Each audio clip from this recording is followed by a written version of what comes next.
تھے. محمد ارشد آئے اور اپنے نام لے. الحمد لله وكفى وسلام على عباده الذين اصطفى أما بعد. قال الله تعالى إنهم فتية آمنوا بربهم وزدناهم هدى. مجاہدوں کی حمیت کے پاسدار ہو تم، مجاہدوں کی حمیت کے پاسدار ہو تم، خدا کا شکر ہے ٹیپو کی یادگار ہو تم. چلو کہ گردش حالات رک نہ جائیں کہیں، چلو کہ گردش حالات رک نہ جائیں کہیں، قدم اٹھاؤ کہ تقدیر روزگار ہو تم. لگاؤ ضرب زمانے کی بے ثباتی پر، لگاؤ ضرب زمانے کی بے ثباتی پر، اٹھاؤ تیگ کے معمار نوبہار ہو تم.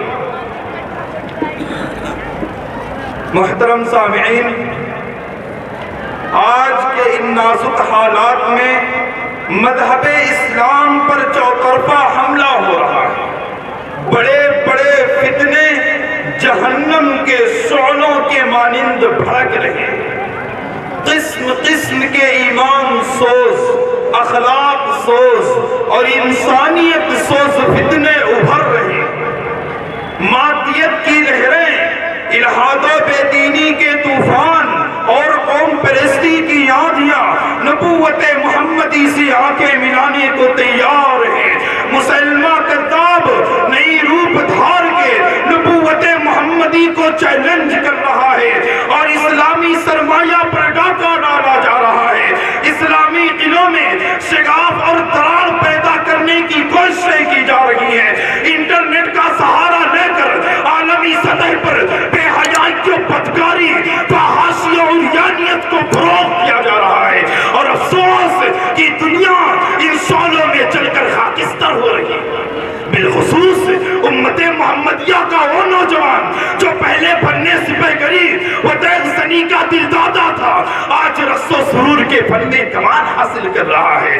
وہ نوجوان جو پہلے وحشتناک گھاٹیوں میں سو جایا کرتا تھا، اب نرم و گرم بستر، خداس قالین اور مخملی لحافوں کا متلاشی ہے. وہ نوجوان جو پہلے سنجلاخ وادیوں کو اپنے قدموں سے روندتا تھا، اب تفریح گاہوں اور پارکوں کا چکر کاٹ رہا ہے. اسی کا رونا روتے ہوئے اقبال مرحوم نے کہا تھا، تیرے صوفے ہیں افرنگی، تیرے صوفے ہیں افرنگی، تیرے قالی ہے ایرانی، لہو مجھ کو رلاتی ہے، لہو مجھ کو رلاتی ہے. جوانوں کی تناسانی عمارت کیا، شکوہ خسروی ہو بھی تو کیا حاصل، نہ زور حیدری تجھ میں، نہ استغنائے سلمانی. ایک نوجوان وہ بھی تھا جن کے ایمان کی پختگی، بلند ہمتی، اعلیٰ کرداری، حق گوئی و بہادری کی مثال خود خالق کائنات اپنے کلام ناریم میں ان کا تذکرہ خیر کرتے ہوئے ارشاد فرماتا ہے، انہم فتیۃ آمنوا بربہم وزدناہم ھدی.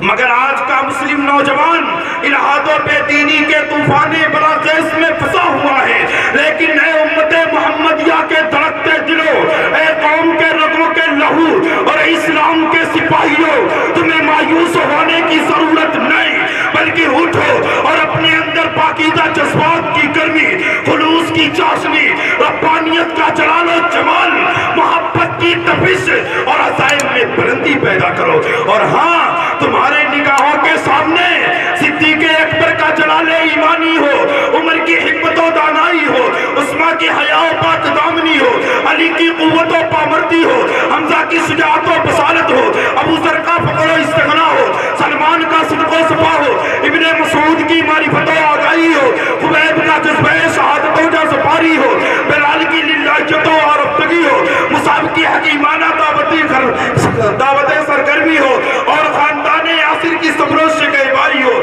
الغرض صحابہ کرام کی انقلابی اٹھان اور بصیرت افروزی کا جلوہ ہو، تاکہ ایک مثالی مسلمانوں کی حیثیت سے تمہارا وجود بقائے عالم کا ضامن بن جائے. اور ہاں، کل معطر پھر جہاں کو خوشبو توحید سے، کل معطر پھر جہاں کو خوشبو توحید سے سنو متا کو نظم جاوید سے. وآخر دعوانا